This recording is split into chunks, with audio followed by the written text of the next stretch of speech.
నాకు తెలిసి టైలర్స్ అందరికి ఏదో ఒక రోజు ఇలాంటి సిచ్యువేషన్ జరిగే ఉంటుంది. అసలు ఏమైందంటే ఈ టాప్ నేను షాపింగ్ చేశాను, లాస్ట్ వీడియోలో కూడా మీరు చూసారు కదా. హ్యాండ్స్ అటాచ్ చేసుకుందాం అని చెప్పి టాప్ ఓపెన్ చేసి ఒక సైడే చూసాను, ఒక ఎల్బో హ్యాండ్ లా వచ్చింది. ఇది ఎల్బో హ్యాండ్ అని నాకు అర్థమే కాలేదు. దీన్నే 2 హ్యాండ్స్ లా కట్ చేసి షార్ట్ హ్యాండ్ స్టిచ్ చేసుకున్నాను. తర్వాత డాట్స్ వేద్దాం అని చెప్పి రివర్స్ చేస్తే నాకు ఇంకొక హ్యాండ్ కనిపించింది. ముందే చూసుంటే 2 చేతులకి ఎల్బో హ్యాండ్స్ వచ్చేవి. ఇంకేం చేస్తాం, అలాగే వదిలేసాను. మీలో ఎవరికైనా ఇలాంటి సిచ్యువేషన్ వచ్చుంటే కమెంట్ సెక్షన్ లో కమెంట్ చేయండి.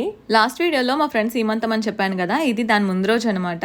నెక్స్ట్ డేకి హెయిర్ కొంచెం వేవీగా కనిపించడానికి ముందు రోజే ఇలా బ్రైడ్ వేసేసుకుంటాను. తర్వాత ఫేస్ విషయానికి వస్తే చాలా డల్ అండ్ ట్యాన్ గా అయిపోయింది. నాకు ఇష్టమైన స్క్రబ్ యూస్ చేస్తున్నాను. ఇదైతే కెమిస్టర్ ప్లే నుంచి స్క్రబ్. నేను ఆల్రెడీ ఒక వీడియోలో కూడా చూపించాను మీకు. నేను ఇన్స్టాంట్ గా ఏదైనా కొంచెం ట్యాన్ పోవాలి అంటే ఇదే యూస్ చేస్తున్నాను. ఫేస్ ని వాటర్ తో వెట్ చేసుకుని స్క్రబ్ అప్లై చేసి నీట్ గా white heads and black heads అయితే ఎక్కడ ఉంటాయో అక్కడ బాగా స్క్రబ్ చేసుకోండి. ఒక 10 సెకండ్స్ ఫేస్ మీదే వదిలేసి వాటర్ తో క్లెన్స్ చేసుకోండి. దట్స్ ఇట్, ఇన్స్టాంట్ గా ట్యాన్ రిమూవ్ అయిపోతుంది.